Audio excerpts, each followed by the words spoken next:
As I suspected, 32 flavors. It has been a fucking awesome year for all things metal, whether it's heavy metal, thrash metal, death metal. There's been a lot of good stuff. Last year, no, there wasn't as many things that I liked, and my favorite album from last year was Anthem, Crimson and Jet Black, with a close run-up with Century, The Conquest of Time, and I thought to myself, wow, there's not as many albums I like this year.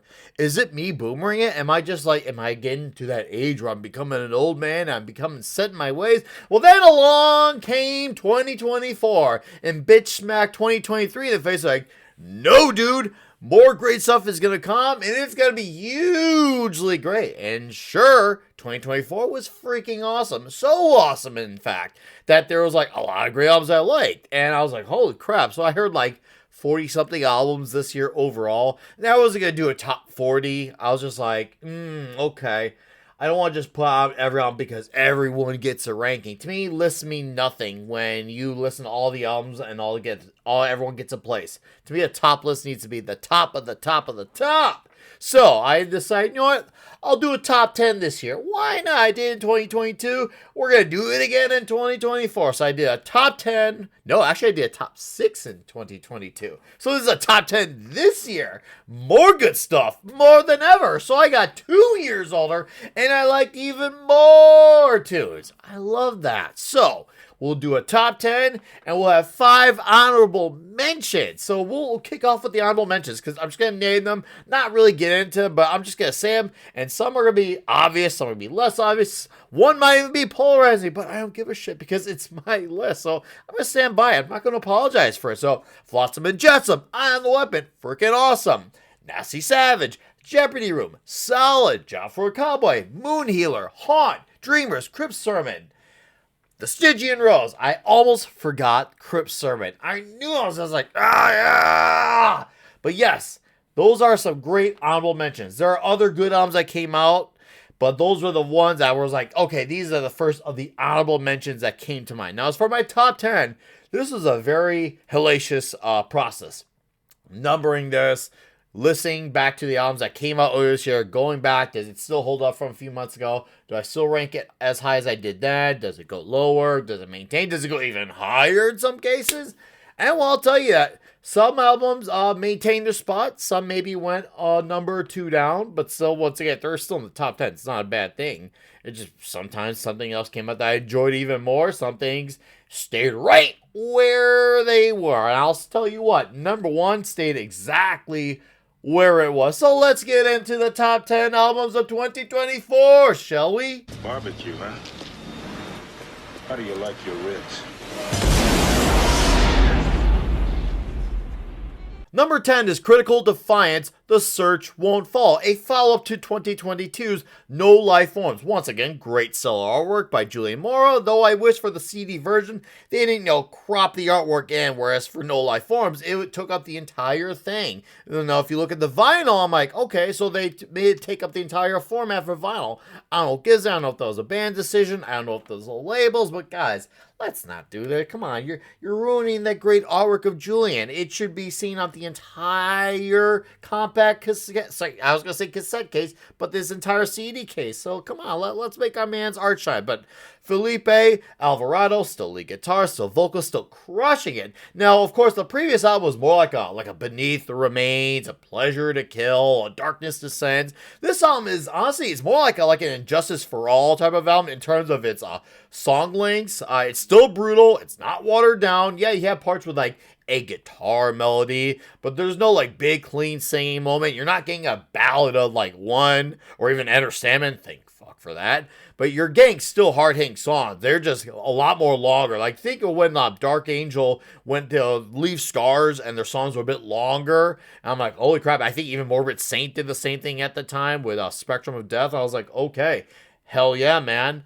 We got longer songs, but it's still hard-hitting, still memorable, and oh boy, like, it's a lot more to take in. It has got quite a few punches. My only minor critique with that album is that, with this, is that I wish some of the songs, especially in the later half, had some more vocal output on some parts, because some parts it sounded a little bare, but other than that, like, it's still a great freaking album, and a great solid follow-up to No Life Forms. And if you're a fan of thrash metal, the Chile scene, you should be getting this album because a lot of the older bands are coming out nowadays and they're not really delivering great albums. Like outside of like Overkill and Sodom, Flotsam and Jetsam, who I mentioned earlier from my honorable mentions, not many guys still got the way they used to. But I'll tell you what, Critical Defiance should fill your thrash void beautifully. And if the Punisher had a soundtrack to Molly whopping the fuck out of some New York thug gangbangers, he's smashing their faces in glass to the soundtrack smooth, easy listening of Critical Defiance. Buy it! You're hit. You're bleeding, man. I ain't got time to bleed. Number 9 is Obscene, Agony, and Wounds. These guys are from Indiana, one of the best death metal bands by far and large right now. I love this band. They are following the Inhabitable Dark from Dead Harvest to Dead Harvest, now with Agony and Wounds. And man, I'll tell you what, I love Kyle Shaw's voice. Like seriously, like imagine if Thomas Lindbergh mated with the fucking werewolf and out came the damn predator. It's like that. Oh, it's just like that. Seriously, think of this album, think of this band, think of the music, especially if you're into death metal. It's like a pizza that you love. It smells good. You're familiar with it. The crust is glutenizing. The pepperoni is spicing. And the cheese is gooping. And the music there, you got the fast numbers that nail you like a hooker with her knockers. And her name is Early at the Gates. And then you got the death doom of your numbers that are meant for buttering you up. And her name is Asphyx. And now you got them paired together. It's a fucking massive orgy of greatness. You got to buy this album, especially if you love Asphyx,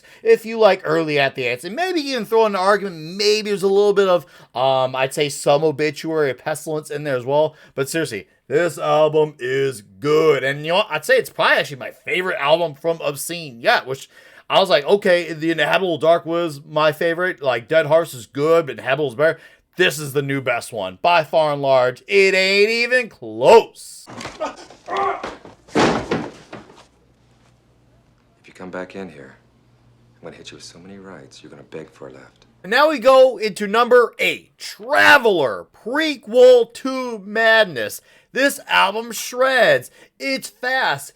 It wails, it gallops, and man, do the vocals soar huge! Like, holy crap. And you know what? They had a 4-year gap. They were really active with their first 2 albums, and all of a sudden they kind of like took a stop break. And I'm like, oh, what happened? I never really looked into what happened. Hopefully everything's okay at the band. But man, I saw these guys earlier at Hell's Heroes, and they're playing at like 4 p.m. in the afternoon on a Sunday. I think like a second or third band. And dude, they are so damn good. Like, Mayday just goes, it takes you that opening track, it's instrumental, it just takes you right in like it's Air Force One, Harrison Ford, and you feel like you're like freaking say, get off my plane, and just start freaking going into this shit like it's an 80s action movie. I'll tell you what, as far as action movies are concerned, if Sylvester Stallone wants to come out of retirement, maybe do another Rocky or even another Rambo, Survivor, you guys better be quivering in your boots because this is the new montage soundtrack because, oh man, is it so good. It's so catchy too. It's so memorable, and it's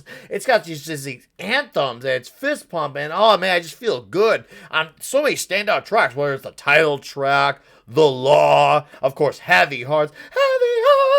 Holy crap, man. Should it be? It's so damn good. You just gotta listen to this shit. Go buy it. These guys are from Canada too. I'll tell you what, man. Canada, there's something cooking up there. And man, I gotta ask, what's up, Doc?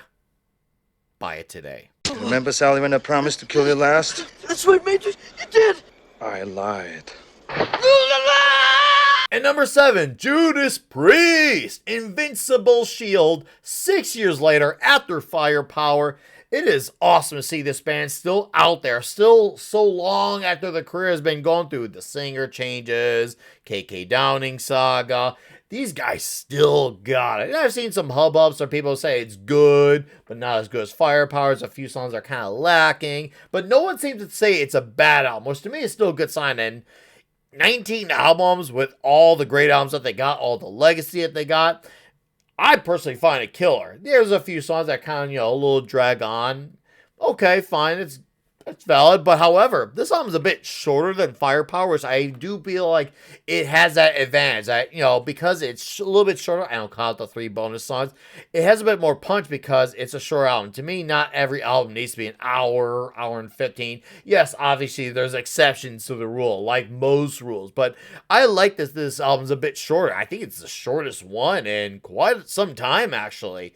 And these guys still kill. I mean, The Serpent and the King, As God Is My Witness, and of course there's gonna be some douchetarian fucktard who's like, I'm Halford and he's touching on these Christian looks. I don't give a shit. He can sing about whatever he wants as long as the music's good. That's all I give a good shit about. So just enjoy the damn music. Stop complaining. All right. I love that. If you're gonna have some complaints about maybe the songs aren't interesting, okay, fine. But shut up about it's gotta be about what I agree with. Don't be a bitch. It's a great album. The only reason why it's as low as it is because there's 6 other albums I just enjoyed so much more. But once again, The Serpent and the King, Is God Is My Witness, and they got the rock ballad Crown of Thorns. Guys, if you're a Priest fan, you have no excuses. Go buy the fucking album already. I'll kill her! I'll blow this whole place up! Go ahead. I don't shut her.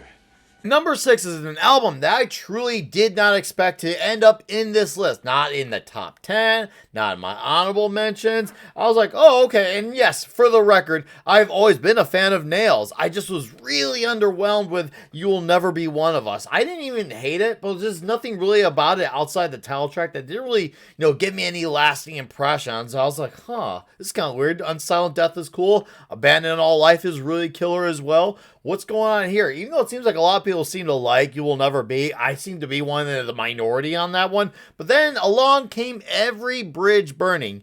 8 years later, whole new lineup. One, Carlos Cruz on the drums. I'm like, okay, what's going on here? Okay, well, I'll tell you what. This album fucking kills. Holy crap. This album chokes out your vomit and makes you feed it to your fucking enemy. No apologies, no compromise, no middle songs to slow things down. No, this thing's just out to fucking kill. This isn't for the skinny soy gluten-free vegan latte Axel Kuxenberg types. This is a fucking album on a mission. I'd have to say probably the highlight is Give Me the Painkiller. It's one of those songs that kind of puts the metal front and center like it's fucking Peter Steele on a spread of Playgirl. Dude, this album blends the whole metal, blends the hardcore. It's got the whole Kurt Ballou production, what you've heard on Trap Them, Black Breath, Converge. I really dig the HM2 sound, especially when it's done insanely well. And I even like that Todd Jones's vocal style is a little bit like a blend of the first 2 albums rather than the gruff sound from You Will Never Be. But regardless, absolutely fucking awesome album. And also, like Critical Defiance before these guys, why, guys? What is with the CD and then making the artwork smaller? Just make it encompass the entire damn thing. I get you want people to get the vinyl, but not everyone can just get vinyl. And I love vinyl; it's got its place in the world. But come on, don't shaft the CD buyers. I love them both, but give us the full pleasure as well. Us CD guys need loving too. But either way, you'll want to buy this fucking album, especially if you want something that's absolutely brutal and deliciously killer. En la iglesia dicen que hay que perdonar. Forgiveness is between them and God. It's my job to arrange the meeting. Now we are in the top 5, and I have Stryper, When We Were Kings, at number 5. For those of you who are, in the know, this will be like, oh yeah, I expect that from that. For those of you who are as blind as Daredevil, you're like, huh? What? What's Stryper in a medalist? Well, yeah, bro. There's no disclaimer here. You take it or you'll fucking leave it. And guess what? I stand by this album. I stand by this band, especially with their last 5, 6 albums. They've been on a damn roll since 2013's No More Hell to Pay. The Final Battle from 2 years ago. Come on. Michael Sweet's voice has aged gracefully. Religious pun completely intact. stupendous, I'll tell you what. And then you got Divided by Design. What a freaking anthem of a song. Now, initially, I wasn't so sure about this song. Like, I liked it, but I wasn't, like, in love with it. I wasn't used to the songs being not as, like, fast and crazy and moving the way the final battle was.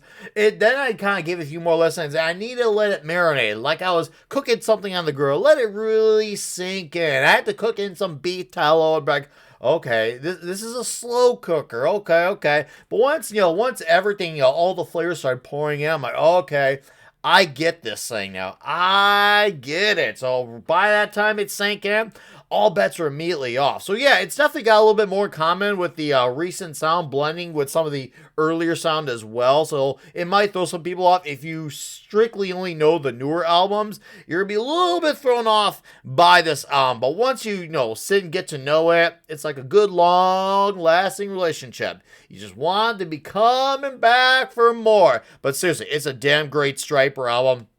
It shreds. It's got great singing. Once again, Divided by Design. Trinity is a great song as well. Seriously. Once underrated guitar playing. Seriously. Like, I'll bet you, if Striper weren't singing about what they have in lyrical content, they'd be so much bigger of a band. There's no disputing that. But because they sing what they sing, technically, they're more rebellious than a lot of other bands, if you think about it. But that's an argument for another day. Let's get to the final four. I have come here to chew bubblegum and kick ass. And I'm all out of bubblegum. And for the final four, we start off with Blood Incantation, Absolute Elsewhere. This is the third album overall from the band. I know they've had like a weird EP that was like non-metal songs. They also had a 2-song thing as well going on. And this is their first full-length album in 5 years since History of the Hidden Race. So I was just like, okay, cool. So Starspawn, I was as big on it as everyone else really was. I know they did very well at the album. They clearly put them on the map. That's not even up for dispute. And then Hidden History came out, and that seemed to have done really well for their career as well. And I thought that was pretty good. I thought it was actually better than Starspawn. But then along comes Absolute Elsewhere. And I'm like, holy damn. I didn't expect this album to be this damn good. I kept coming back to it and back to it and back to it. It's these 2 songs that are broke up into 6 pieces. To me, it's a 2-song album. And man, it is 45 minutes of absolute pure gore guts, cynic worship. A little bit of a Pink Floyd thing going on too. And the clean singing, when it's there, it's actually good. It's not really like soy infested. It's really good, powerful singing. It doesn't really dominate the album as well. But the songs are huge. And they sound like they're in like big like temples. I'm just like, this is gargantuan sounding. Like, this is a rich album. I love it. And the layers, it's so memorable. Man, I can't believe how they actually did it with these 2 songs. And I really dug the heavy parts too. They blended in a few thrash metal parts on songs. They even did like a beatdown type of part. And it actually doesn't feel like overly polarized. Like, it actually feels like it makes sense. The transitions are really smooth and really quick. It kind of just happens at the flip of a light switch. I really dug it. I actually wish I got a vinyl of this. It's killer artwork, which thank you, by the way, for keeping the artwork enlarged. This should be standard, like for all other great albums, even bad ones. If they have good art, it should be spread out. But seriously, what a fucking home run of an album, and one that I didn't expect to have on my list because I've liked the band. I respect them, but they're not something I've been to write home. But I'll tell you what, man, Dr. Stephen Strange at 177A Bleecker Street. If you need a soundtrack to summon the eye of Agamotto and say, hey, Vishanti, let's put on some Blood Incantation. Hey, Wong, you over there? Wong? Hey, get that vinyl player up. It's going to be a Blood Incantation night, okay? And we'll get the books out. We'll be a bunch of geeks, okay? It's going to be good. But yeah, seriously, you're a death metal fan. Or even if you're a non-death metal fan, you're looking for a gateway, this might be a damn good gateway. And I personally feel like they do a lot of the, heavy parts, not so heavy parts, transition, better than a lot of other bands. I feel like they do it so much better. It's still dark. It's very atmospheric. You want Blood Incantation. Absolute Elsewhere. It's a blue light. What does it do? Turns blue. And coming in hugely hot is Accept. Humanoid at number 3. And I know there's going to definitely be some pushback on this one because a lot of people who love Accept, even some of the bigger Accept fans, feel like the band are a bit on cruise control, that they're just kind of phoning it in. I couldn't disagree anymore, actually. I feel like they've been a huge role since Blood of the Nations. Now, there's definitely some albums I feel like haven't hit as hard, literally and figuratively, of course, but I feel like Humanoid absolutely fucking hits. And yeah, there's definitely some complaints about the hard rock leanings of the albums, but did we forget about Metal Heart? Like, Metal Heart definitely leaned into the hard rock territory, and of course, you gotta have, like, your obligatory AC/DC song with Straight Up Jack. But I love this because I listened to this entire album straight at least once a day for an entire month straight. I'm talking 30 straight days I listened to it. That's how much I love this song. I love the lyrical concepts about, flirting with AI and the dangers of it.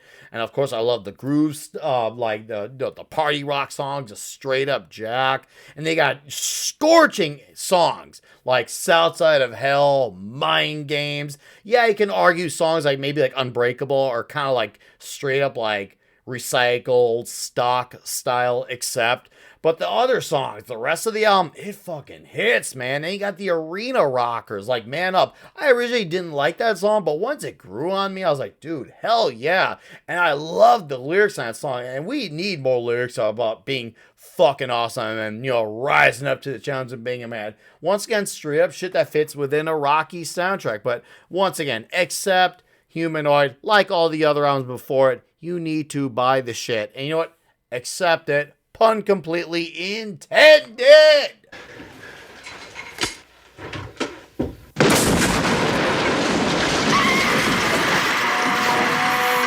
And then you got number 2 with Saxon, Hellfire and Damnation. Holy fucking amazing album. You got anthemic songs like the title track. There's Something in Roswell. They got super fast songs like fucking Fire and Steel. They got the creepy, slower numbers like freaking Witches of Salem, which of course adds to Biff Byford's outstanding lyrical concepts. Some hidden history based with that. 1066.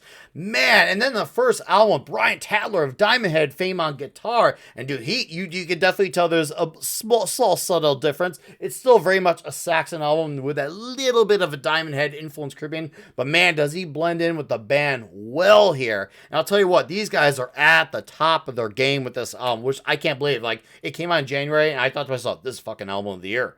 Holy crap, this is album of the year. And, going back to it recently to see how I still feel about that. And then I realized, wow, it's so fucking amazing.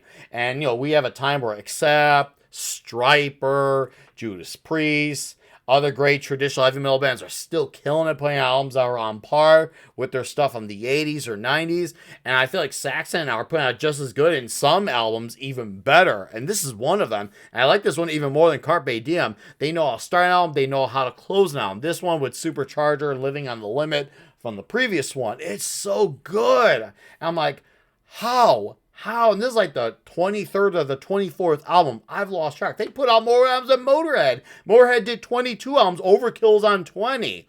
And once again, best voice. Wow. How? I mean, it helps that they don't tour as much, but still, wow. Even with his age, he sounds incredible. You cannot be a fan of heavy metal and not be in the current age Saxon. Great artwork, too. Would look really nice on some shirts as well. So, yeah, Saxon, Hellfire and Damnation, the number 2 album of the year, and most other years, it would have been number 1. It would not even been close! Just in case we get killed, I wanted to tell you, you have the biggest dick I've ever seen on a man. Thanks. And of course, number 1. This shouldn't have been as shocking as you would think, because, well, look at what I'm wearing here. Midnight, this shirt, I got Hell's Heroes. I saw them on the tour recently with Exciter co-headline. I see them with Danzig last year. I saw them a few years back opening for Mayhem. I saw them back in 2014 at the Bee Kitchen. Oh my God, what a killer show. 2013 at Maryland Death Fest. I've seen a few more times on top of that. So clearly, it's safe to say I'm a huge Midnight fan. They have a lot of traditions, a lot of things that they stick with. You know, aaaaaand, he basically writes the songs, records them. These are his albums. It's basically a one-man band when he has guys who are backup players for live stuff. And of course, he has these 6 album titles, Hellish Expectations. And of course, he's got William Lacey doing the artwork. And you know, I've heard some people like, oh, they're a band that you know what you're going to get. And I'd say that's true to an extent. There is a bit of a limit here, because if you think about it, like Let There Be Witchery, the previous song from 2 years ago, had a little bit of like more like an ice cold sound. And then there's like one song that was in the middle, kind of like the album before that, and was it Rebirth by Blasphemy? And those both had like a middle of the album, like a hard rock, arena rock type of song, and it was killer, and they were both good that way. And I feel like there's kind of like, you know, small variations. So you got your Motorhead meets Venom formula, but there are some little adjustments here and there, little screws and things getting adjusted, turned around, and that's fine, because for this album, you get 10 songs, probably of their full-length albums, their shortest one yet, and it fucking beats the shit out of you relentlessly. aaaaaand's voice, I feel like he must have freaking gurgled up a lot of extra acid for this one. It's heavier than it usually is. It's already rocking heavy. The lyrical content's what you expect. It is still the Midnight Sound. If I had to compare it to a band and like say, hey, this is comparable to when so-and-so released, I'd have to say definitely for Motorhead. Like, remember when Motorhead released Sacrifice? Or even better yet, when they released Inferno 20 years ago? This is Midnight saying, we're going to take our sound that's already 11 and we're going to 11-1 with this shit. And I'll tell you what, man, Merciless Lautor is the fucking song of the year. Hellish Expectations is the album of the year. Let There Be Witcher, I think I gave it like number 5 or 6 2 years ago, but this is the number 1. Probably my second favorite album ever from Midnight. I love seeing this band. I will always enjoy seeing them live. I always get shirts from them. I get all the studio albums, and I'm going to continue supporting the hell out of this band.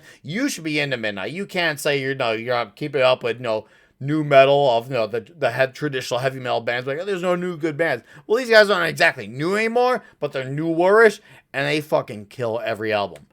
Every single last one. And this one is one of my all-time favorites for them. Not recency bias. This has been now, 10 months this album? Same day as Judas Priest's Invincible Shield. And I can say, like, this is the album that nearly edged out Saxon, Hellfire, and Damnation. You should catch them whenever they come by you, whether it's in the States, out of the States. Support aaaaaand and his guys, and support Midnight. And that was the 2024 Album of the Year Top 10 with a few honorable mentions. Of course, there's a few albums that I missed for the honorable mentions I wish I'd gotten that didn't cross my mind. But you know what? That's just the nature of the beast, So either way, I'm just saying this is the best list. Like, I'll say it. My list is the best. Like, you can't beat it. You can't. No, I say, yeah, of course it's my list. Of course I find it the best. So you're going to put your preferable favorites on the list. I'm not going to be like, oh, what's yours? I know you're going to do that anyways. But anyways, if you don't know any of these bands, check out a few of them. Check out all of them. And maybe you'll find one or two that you love. I mean, if you don't like Saxon Midnight, I don't want to fucking tell you. Like, hey, we can't all be perfect. But going into 2025, Century, Sign of the Storm, I can't wait. Swedish heavy metal band, very heavy loadish type of sound. The Conquest of Time is killer. I can't wait for the Fall, Sign of the Storm. It's one of the few ones I got the CD and the vinyl coming, so I can't wait. But thank you for watching this video, and you lay down your souls